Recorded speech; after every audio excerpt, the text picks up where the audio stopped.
Good morning students, I am Tabrez Akhtar and this is your science class. We were studying chapter number 9 and in this class we are going to study about the life cycle of frog. So let's get started. The new individuals which are born or hatched from the eggs continue to grow till they become adult. In some animals the young ones may look very different from the adults. Recall the life cycle of silkworm you studied in class 7th. Frog is another such example. ठीक है, तो eggs के बारे में देख लिया कि जब एग्स हैच होते हैं तो फिर उसमें से यंग वन निकलते हैं या बच्चे निकलते हैं. ठीक है, फिर वो धीरे धीरे ग्रो होते हैं और फिर एडल्ट की पोजीशन में आते हैं, एडल्ट की स्टेज में आते हैं. In some animals the young ones में look very different from adults. ठीक है, कुछ एनिमल्स में आपको ये देखने को मिलेगा कि यंग वंस जो होते हैं, उनके जो बच्चे जो होते हैं वो अडल्ट से बहुत डिफरेंट दिखते हैं. ठीक है, जैसे कि अगर सिल्कवॉर्म जिसके बारे में पढ़ा है आपने, तो उसकी लार्वा स्टेज और कैटरपिलर और प्यूपा और अडल्ट स्टेज, जब आप ये सारी स्टेजेस देखोगे तो आपको पता चलेगा कि कितना डिफरेंस है. इसी टाइप से फ्रॉग में भी होता है. Observe the different stages of frog starting from the egg to adult stage. You find that there are 3 distinct stages, that is egg, tadpole or larva and adult. ठीक है, इसमें आप देखेंगे कि इसमें 3 स्टेज होती है, अलग अलग स्टेजेस होती है, जिसमें सबसे पहला एग है, फिर टैडपोल है, फिर एडल्ट आ जाता है. ठीक है, अब आप देखिए, can you imagine that these tadpole would some day become frogs. ठीक है, सिमिलरली द कैटरपिलर और the pupa of silkworm looks very different from the adult moth.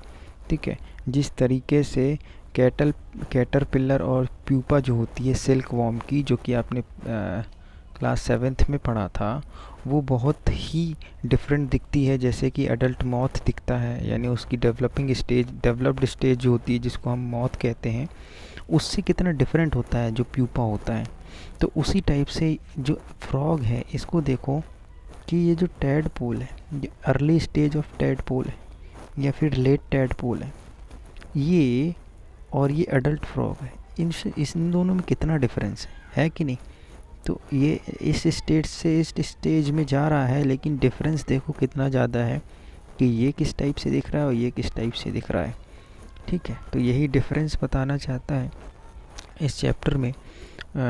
The features that are present in the adult are not found in these young ones. तो ठीक है, तो जो features adult में पाए जा रहे हैं वो इस यंग वन में नहीं पाए जा रहे हैं ना. ये जो फीचर इसमें एडल्ट में पाए जा रहे हैं. ठीक है, then what happen to the tadpole और caterpillars thereafter. You must have seen a beautiful moth emerging out of cocoon. In the case of tadpole, they transform into adults capable of jumping and swimming. ठीक है, तो आपने वही फिर से example दे रहा है कि कुकोन से निकलते हुए आपने मोथ को देखा होगा, लेकिन अब इसके केस में आपको फ्रॉग के केस में क्या होता है, टैडपोल जो होता है वो ट्रांसफॉर्म हो जाता है एक एडल्ट फ्रॉग में. ऐसा फ्रॉग जो जंप भी कर सकता है और स्विम भी कर सकता है, यानी उसकी कैपेबिलिटीज़ बढ़ गई, जंपिंग और स्विमिंग भी कर सकता है. लेकिन टैडपोल की कंडीशन में वो कुछ भी नहीं था. ये सारी चीज़ें नहीं थी. The transformation of larva into an adult through drastic changes. ठीक है, तो लार्वा कंडीशन से देखो, एग होता है, एग के बाद जो कंडीशन आती है वो आती है लार्वा की. ठीक है, तो लार्वा की कंडीशन से, अब फ्रॉग के केस में उसको टैडपोल कहते हैं. ठीक है, इस कंडीशन से जो एडल्ट कंडीशन में आ रहा है, ठीक है, मान लो एडल्ट कंडीशन में आ रहा है, तो बहुत ज़्यादा चेंजेस देखने को मिल रहे हैं. लार्वा में कहाँ वो छोटा सा था, कोई चीज़ दिख नहीं रही थी, न उसके लेग दिख रहे थे, न कुछ दिख रहा था. और जब अडल्ट कंडीशन में आया तो इतने चेंजेस आ गए, पूरी तरीके से बॉडी दिखने लगी उसकी. तो ये जो ड्रास्टिक चेंज होता है, ठीक है, तो ड्रास्टिक चेंज को कहते हैं हम मेटामॉर्फोसिस। क्या कहते हैं? मेटामॉर्फोसिस कहते हैं, ठीक है। तो what about the changes that we observe in our body as we grow, do you think we too undergo metamorphosis? तो क्या जो ड्रास्टिक चेंजेस कुछ एनिमल्स में आते हैं कि वो लार्वा से जब अडल्ट स्टेज में आते हैं तो अचानक से बहुत सारे बदलाव उसमें देखने को मिलते हैं, तो क्या इस तरीके का चेंजेस हमारे यानी ह्यूमन में भी होता है क्या? तो ह्यूमन में कुछ मेटामॉर्फोसिस चेंज नहीं होता है, क्योंकि हमारी डे बाय डे की अलग अलग, है ना, पोजीशन होती है, अलग अलग स्टेज होती है। और इनमें क्या होती है, ये जो होते हैं, ये जो हैं, इनमें ड्रास्टिक चेंज दिखाई देता है, ठीक है। तो in human beings body part similar to those present in the adults are present from the time of birth, ठीक है। Body part similar to those present in the adults are present from the time of birth. तो जो time of birth में जो body parts आपके होंगे वही आपके एडल्ट में भी बॉडी पार्ट्स होंगे। ऐसा नहीं है कि बॉडी पार्ट्स चेंज हो जाते हों, है ना। असेक्सुअल रिप्रोडक्शन के बारे में अब देखते हैं। So far we have learned about the reproduction in some familiar animals, but about very small animals like hydra do not and microscopic organisms like amoeba. Do you know how they reproduce? तो ठीक है, हमने कुछ well known animals के बारे में हमने अब उनकी रिप्रोडक्शन पढ़ी, स्टडी करी, और ह्यूमन की भी रिप्रोडक्शन पढ़ी। तो अब देखते हैं असेक्सुअल रिप्रोडक्शन क्या होता है, और इसके लिए हमें जानना पड़ेगा कुछ माइक्रोस्कोपिक ऑर्गेनिज़म्स। माइक्रोस्कोपिक ऑर्गेनिज़म कौन से कहलाते हैं? जिन्हें हम माइक्रोस्कोप के थ्रू देख सकते हैं, यानी नेकेड आई से हम नहीं देख सकते। जैसे कि कुछ एग्जांपल हो सकता है कि हाइड्रा और अमीबा, ये जो माइक्रो ऑर्गेनिज़म होते हैं, इनको हम आँख से, खुली आँखों से तो नहीं देख सकते, ठीक है, इनको माइक्रोस्कोप के थ्रू ही देख सकते। तो इनमें क्या, कैसे रिप्रोडक्शन होता है और क्या प्रोसेस होती है, हम ये देखते हैं। तो इनमें जो रिप्रोडक्शन होता है वो रिप्रोडक्शन होता है असेक्सुअल रिप्रोडक्शन, यानी मेल और फीमेल की ज़रूरत नहीं पड़ती है इसमें, ठीक है। तो गेट पर अब ये हाइड्रा के बारे में ये फिगर भी दिया हुआ है, यहाँ टॉपिक लिखा हुआ है, get permanent slide of hydra. तो हाइड्रा की एक स्लाइड बनानी है आपको, यानी हाइड्रा कहीं से कलेक्ट करना है। ये जो वाटर में प्रेजेंट होता है, फ्रेश वाटर में हाइड्रा प्रेजेंट होता है, अमीबा भी वाटर में पाया जाता है। तो आपको वाटर के सैंपल लाने पड़ेंगे, फिर वो आपको लैब में लाके उसको माइक्रोस्कोप में चेक करना पड़ेगा, तब जाके आपको हाइड्रा दिखेगा, ठीक है।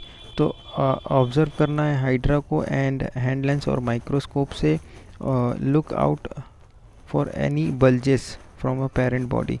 तो ये जो पेरेंट बॉडी है, यानी जो अभी किसी एक और हाइड्रा को पैदा करने वाली है, यही बॉडी, तो इसमें आप देखिए कि क्या होगा कि आपको बल्जेस दिखेंगे, यानी उभार टाइप का दिखेगा। ये साइड में देखो एक उभार है, एक बल्ज दिखाई दे रहा है, ठीक है। और ये बल्ज जो है you see in different slide, और किसी और हाइड्रा में देखेंगे तो उसमें देखेंगे तो हो सकता है कि इसका उभार थोड़ा और ज़्यादा हो, और किसी में देखेंगे तो उसका कुछ और ज़्यादा टाइप का उभार दिखाई दे रहा हो, जिसको हम बल्ज कहते हैं, ठीक है। तो draw the diagram of hydra as you see it. तो ये जो बल्ज है, ये जो बड़ा हो रहा है, धीरे धीरे बड़ा होता है और कुछ हाइड्रा टाइप का दिखने लगता है, और फिर इस बॉडी से अलग हो जाता है, और ये दूसरा एक यंग वन कहला जाता है हाइड्रा में, ठीक है। इन ईच हाइड्रा देयर में बी वन और मोर बल्जेस। तो किसी हाइड्रा में एक या एक से ज़्यादा बल्जेस हो सकते हैं। These bulges are the developing new individual. तो ये बल्जेस जो होते हैं एक न्यू इंडिविजुअल की शुरुआत होती है, न्यू इंडिविजुअल यानी एक नया हाइड्रा की शुरुआत होती है, and they are called birds. तो ये जो कहलाते हैं, इनको हम क्या कहते हैं? बर्ड्स कहते हैं, ठीक है। ये जो उभार दिखाई दे रहा है ये आपका बर्ड्स कहलाता है, ठीक है। जो आपके इंडिविजुअल निकल रहे हैं बल्जेस फॉर्म होके, तो वो आपका कहलाते हैं birds. Recall the presence of birds in yeast, ठीक है। और जैसे कि यीस्ट में जो बर्ड्स होता है वो आपने पढ़ा हुआ है। इन ईस्ट के बारे में तो खैर आपकी लास्ट क्लास में पढ़ा हुआ है। तो in hydra two the new individuals develop as outgrowth from a single parent. ठीक है, तो हाइड्रा जो होता है सिंगल पेरेंट से उनकी आउटग्रोथ होती है, यानी एक दूसरा हाइड्रा जो है, जो न्यू इंडिविजुअल मिल रहा है या पैदा हो रहा है, वो इंडिविजुअल पेरेंट से हो रहा है। ऐसा नहीं हो रहा है कि दो पेरेंट की ज़रूरत पड़, यानी एक मेल और एक फीमेल की ज़रूरत पड़ रही है। देखिए, ये सिंगल ही एक हाइड्रा कैपेबल है कि वो एक न्यू इंडिविजुअल को बॉर्न कर सके। ठीक है, this type of reproduction in which only a single parent is involve, तो इस टाइप का रिप्रोडक्शन जिसमें सिर्फ सिंगल पेरेंट ही इन्वॉल्व होता है, ठीक है, तो इसको कहते हैं असेक्सुअल रिप्रोडक्शन। तो इसको हम कह सकते हैं asexual reproduction. Since new individual develop from the buds in hydra, this types of asexual reproduction is called budding. क्योंकि ये जो इंडिविजुअल डेवलप हो रहा है हाइड्रा में, वो बर्ड्स के थ्रू हो रहा है, यानी एक बर्ड्स फॉर्म हो रहा है फिर उसके बाद निकल रहा है, तो इसीलिए हम इसको बडिंग कहते हैं। इस असेक्सुअल रिप्रोडक्शन को बडिंग भी कहते हैं। ठीक है, कि एक बॉडी एक तरफ से उभार होते होते थोड़ा बड़ी हुई और बड़ी होते होते उसी तरीके का फॉर्म करके और वो उस पेरेंट बॉडी से अलग हो गई, तो ये बडिंग कहलाता है। अब आते हैं अमीबा में। तो अमीबा में क्या होता है, अमीबा में क्या होता है, इसकी जो सेल होती है ये सिंगल सेल कहलाता है। ठीक है, तो इसमें जो न्यूक्लियस प्रेजेंट होता है वो न्यूक्लियस धीरे धीरे डिवाइड होना चालू होता है। ठीक है, जैसे ही डिवाइड होता है तो वो कुछ इस टाइप से दो टाइप के दिखने लगते हैं, और जब वो दो होते हैं तो वो थोड़ा और दूर हो गए। ठीक है, तो इसका बाहरी स्ट्रक्चर भी अलग होने लगता है, और अलग होते होते क्या हो जाता है कि ये दो टुकड़े में टूट जाता है। में by the division of its nucleus into two nuclei, तो इसके न्यूक्लियस जो है वो दो न्यूक्लियाई में टूट जाते हैं। And finally two amoeba are produce, और फाइनली दो अमीबा प्रोड्यूस होती है। ठीक है, तो ये इसको हम क्या कहते हैं, इसको कहते हैं फिज़न। फिज़न मतलब टूट के अलग होना, है ना, फिज़न मतलब बिखरना या फिर अलग होना। ठीक है, तो इसको कहते हैं फिज़न। तो ये बाइनरी फिज़न कहलाता है। अमीबा में क्या होता है, फिज़न होता है, बाइनरी फिज़न, यानी ये टुकड़ों में टूट के अलग होती है, इसीलिए इसको फिज़न कहते हैं। इसमें बडिंग नहीं हो रही है। ठीक है, तो ये कहलाता है reproduction in which an animal reproduces by dividing into two individuals. तो दो इंडिविजुअल्स में डिवाइड हो रही है, अपने आप टूट के दो बन रही है, तो इसको हम कहेंगे बाइनरी फिज़न। ठीक है, तो apart from budding and binary fission there are another methods by which a single parent reproduce young ones. तो इस बडिंग और बाइनरी फिज़न के अलावा भी कुछ और भी मेथड्स हैं जिससे सिंगल पेरेंट ही अपने यंग वन को रिप्रोड्यूस करता है, लेकिन हमें सिर्फ इतना ही इस क्लास में पढ़ना है और बाकी हम इसके लिए नेक्स्ट क्लास में स्टडी करेंगे। ठीक है, तो ये हो गया आपका चैप्टर 9। ठीक है, एक्सप्लेनेशन। एक टॉपिक और भी दी हुआ है यहाँ पे पेज नंबर 108 में, story of Dolly the clone. Dolly की स्टोरी दी हुई है। डॉली कौन है और क्लोन क्या होता है ये देखते हैं। क्लोन यानी बिल्कुल सेम दिखाई देने वाली एक दूसरी बॉडी आपका क्लोन कहलाएगी। ठीक है, अगर आप हो, फॉर एग्ज़ाम्पल आपका नाम राहुल है और आप जैसे दिखते हो वैसा ही मैं एक और राहुल बना दूँ, ठीक है, बिल्कुल सेम टू सेम आपके जैसे दिख रहा है, आपके जैसी सारी उसके बॉडी पार्ट्स हैं, ठीक है, तो वो आपका क्लोन कहलाएगा। ठीक है, तो वो आपका नाम राहुल है तो वो राहुल का क्लोन कहला जाएगा। तो ऐसे ही स्टोरी ऑफ डॉली है जो कि एक क्लोन है। तो ये क्या हुआ, कैसे हुआ? ठीक है, डॉली जो है cloning is the production of an exact copy of cell. ठीक है, एग्जैक्ट कॉपी ऑफ सेल यानी किसी सेल का एग्जैक्ट कॉपी जो कहलाती है, यानी उसी के जैसी सेल कहलाती है, वो कहलाता है क्लोनिंग।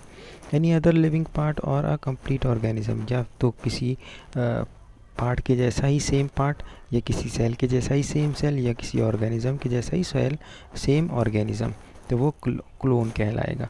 अब जो क्लोनिंग ऑफ एनिमल, किसी एनिमल की क्लोनिंग जो है वो सक्सेसफुली परफॉर्म कब की गई किनके किनके द्वारा की गई। सबसे पहले ये देखते हैं, Ian Wilmut and his colleagues Roslin his colleague at the Roslin Institute in Edinburgh. तो एडिनबर्ग स्कॉटलैंड में एक रोसलिन इंस्टीट्यूट है जिसमें आयन विलमट ने अपने दोस्तों के साथ क्या किया, एक एक्सपेरिमेंट किया और क्लोनिंग को सक्सेसफुली परफॉर्म किया। ठीक है, they successfully cloned a sheep named Dolly. तो उन्होंने एक क्लोन बनाया, एक शीप बनाई, एक शीप का क्लोन बनाया जिनका नाम दिया डॉली। ठीक है, और वो सक्सेसफुल रहा। डॉली वॉज बॉर्न ऑन 5 जुलाई 1996। तो और ये डॉली कब पैदा हुई, 5 जुलाई 1996 को पैदा हुई। Was the first mammal to be cloned. और ये फर्स्ट मैमल बनी या फर्स्ट मैमल थी जिसे क्लोन किया गया। ठीक है, अभी सारी चीज़ें समझ में आ जाएंगी। ठीक है, कैसे क्लोन किया गया और क्या हुआ। ठीक है, during the process of cloning Dolly a cell was collected from a memory gland of a female Finn Dorset sheep. देखिए फिन डॉर्सेट शीप क्या है, ये फिन डॉर्सेट शीप ये है। ठीक है, कुछ इस तरीके से दिखती है जिसका फेस वाइट होता है। ठीक है, उसके बाद ये क्या है, स्कॉटिश ब्लैक फेस ईव है ना। ये इसकी बॉडी कुछ इस टाइप से दिखती है और इसका जो फेस जो होता है वो ब्लैक टाइप का होता है। ठीक है, तो ये एक ब्लैक फेस ईव है जो कि स्कॉटिश है यानी स्कॉटलैंड का है, और ये एक डोरस्टेप शीप है। ठीक है, तो इन दोनों के मेल से एक यंग वन बना है ना, जिनका नाम रखा गया डॉली। ये एक शीप है। अब देखते हैं इसकी कैरेक्टरिस्टिक क्या पाई गई। तो पहले ये देख लिए कि क्या किया गया। तो सबसे पहले ये फिन डॉर्सेट शीप जो है ये एक फीमेल शीप है। ठीक है, तो इसके मेमोरी ग्लैंड से सेल लिए गए। तो ये मेमोरी ग्लैंड क्या कहलाएगा भाई, जहाँ से ये शीप जो है मिल्क प्रोड्यूस करती है तो वो कहलाएगा इसका मेमोरी ग्लैंड। तो वहाँ से सेल कलेक्ट किया गया, एक सेल कलेक्ट किया गया। सेल के बारे में तो पढ़े हो ना, सेल क्या होता है। ठीक है, basic unit structure of life, जिसके बारे में हम पढ़ चुके हैं अपनी लास्ट चैप्टर में। तो एक सेल यहाँ से लिया गया, सेल कलेक्ट किया गया एक फीमेल शीप से जिसका नाम था फिन डॉर्सेट शीप। फिर उसके बाद इसके साथ साथ an egg was obtain from a Scottish black fish ewe. अब ये स्कॉटिश ईव जो है इससे एग कलेक्ट किया गया, इसका एग कलेक्ट किया गया, इसका एक सेल कलेक्ट किया गया। ठीक है, उसके बाद क्या किया गया, then the nucleus of a memory gland cell from the fin dorset sheep was inserted into the egg of Scottish blackface eve। तो मेमोरी ग्लैंड से, जो मेमोरी ग्लैंड था उससे उसका न्यूक्लियस निकाल के, मेमोरी ग्लैंड का जो सेल था उसका न्यूक्लियस निकाल करके स्कॉटिश ब्लैकफेस ईव के एग में इंसर्ट कराया जाता है। ठीक है, whose nucleus had been removed. और इसका जो न्यूक्लियस होता है, इस एग का न्यूक्लियस रिमूव करा दिया जाता है। ठीक है, तो इसके एग का सेल जो है, जो इसका एग का सेल जो है वो निकाल दिया गया, और इसके मेमोरी ग्लैंड से जो सेल निकाले थे ये लोग, इसका सेल इसके एग के सेल के प्लेस में डाल दिया गया। सेल नहीं, सॉरी, न्यूक्लियस। ठीक है, इसका न्यूक्लियस निकाल के इसका न्यूक्लियस डाल दिया। ठीक, ये किया। उसके बाद क्या हुआ, दो Dolly was given birth by the Scottish blackface ewe. ठीक है, development of this egg followed normally and finally Dolly was born. Scottish black face ewe, ठीक है, ये जो है ये भी एक फीमेल है, स्कॉटिश ब्लैक फेस ईव है ये, ठीक है। तो अब क्या हुआ, जो इन्होंने इसका एग निकाला था और इसका मेमरी से ग्लैंड से एक सेल निकाला था, फिर इनके न्यूक्लियस चेंज कर दिए थे। चेंज करने के बाद इस एग को ना वापस से इसकी बॉडी में इंसर्ट करा दिए, यानी इस ब्लैक फेस ईव की बॉडी में डाल दिए। फिर उसके बाद उस एग का डेवलपमेंट हुआ। डेवलपमेंट होने के बाद क्या हुआ कि यही जो ब्लैक फेस ईव थी वो एक जन्म देती है एक बच्चे को, ठीक है, जिसका नाम रखा जाता है डॉली। समझ में आ रही है बात? दो identical to the Finn desert ewe from which the nucleus was taken, since did not show any character of Scottish blackface eve. Dolly was a healthy clone of Finn Dorset sheep, produced several offspring of her own through normal sexual means. ठीक है, तो सोचो कि क्या हुआ कि egg insert कराया गया इसकी बॉडी में, है ना, इसकी बॉडी के इंटरनल में डाल दिया गया वो एग। लेकिन जब फिर उसके बाद डेवलपमेंट होने के बाद जब ये एक जो है तो न्यू यंग वन बॉर्न हुआ, तो वो कुछ इस टाइप का दिखता था। यानी पैदा तो इसने किया, स्कॉटिश ब्लैक फेस ईव ने, लेकिन उसकी जो शक्ल जो थी, उसका जो फेस था वो फिन डोरसेट शीप के जैसा था, यानी वो फिन डोरसेट शीप ही थी, लेकिन जन्म दिया था स्कॉटिश ब्लैक फेस ईव ने। समझ में आई बात? और ये कैसे हुआ? क्योंकि उन्होंने उनके सेल निकाले और उसमें न्यूक्लियस को चेंज कर दिया था। तो यही एक क्लोन बनाने की उन्होंने एक सक्सेसफुल परफॉर्मेंस दी थी। अनफॉर्चुनेटली डॉली डाइड ऑन 14 फरवरी 2003। लेकिन डॉली जो है मर गई। कब मर गई? 14 फरवरी 2003 में, ठीक है। किस वजह से? लंग डिजीज़ की वजह से, यानी लंग्स में कुछ प्रॉब्लम हो गई थी जिसकी वजह से डॉली मर गई। लेकिन ऐसा नहीं है, डॉली पैदा हुई थी, हेल्दी थी, और वो जब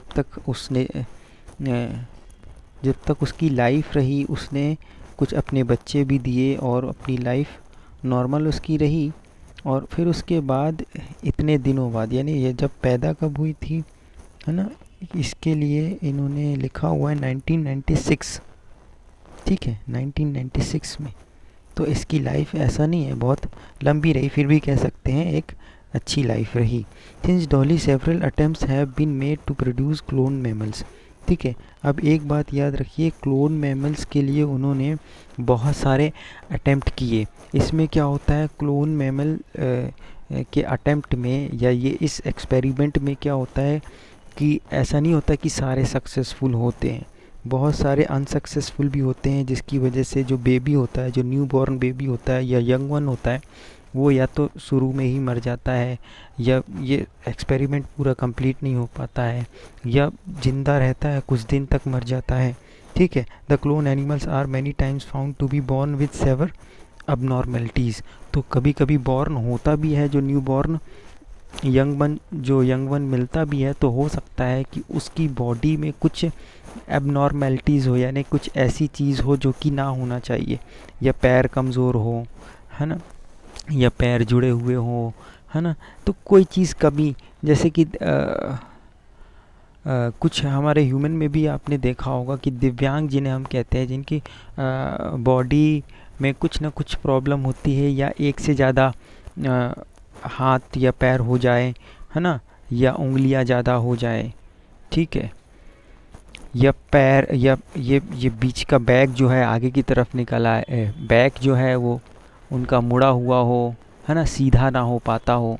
तो इस टाइप की प्रॉब्लम्स आती हैं, और इस टाइप की क्लोनिंग में भी प्रॉब्लम्स आती थी, ठीक है। ये हो गया चैप्टर, मैंने कंप्लीट कर दिया। और अब आते हैं क्वेश्चन आंसर में, जो कि हम नेक्स्ट क्लास में कर लेंगे। Thank you.